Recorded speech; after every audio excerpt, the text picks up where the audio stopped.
मुझे कत्ल करने का प्लान सी बनाया गया है। हमले के लिए आसिफ सरदारी ने एक दहशतगर्द तंजीम को पैसे दिए हैं।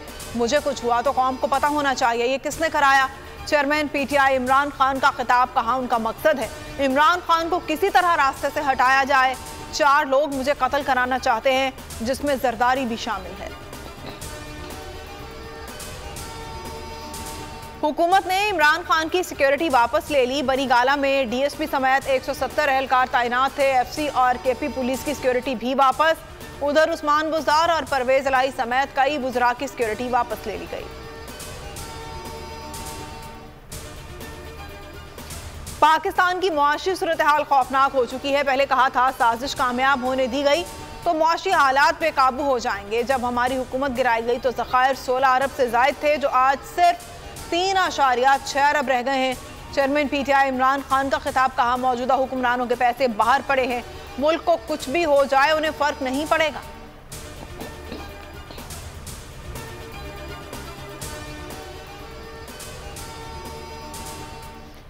और वजीर खजाना इसहाक डार का इमरान खान को मुज़ाकरे का चैलेंज, कहा इमरान खान ने IMF प्रोग्राम पूरा नहीं किया, वो हमारे गले पड़ गया। आप आदादो शुमार ले आएं, बात कर लेते हैं। मईशत के तमाम आशारियों का बेड़ा गर्क किया गया।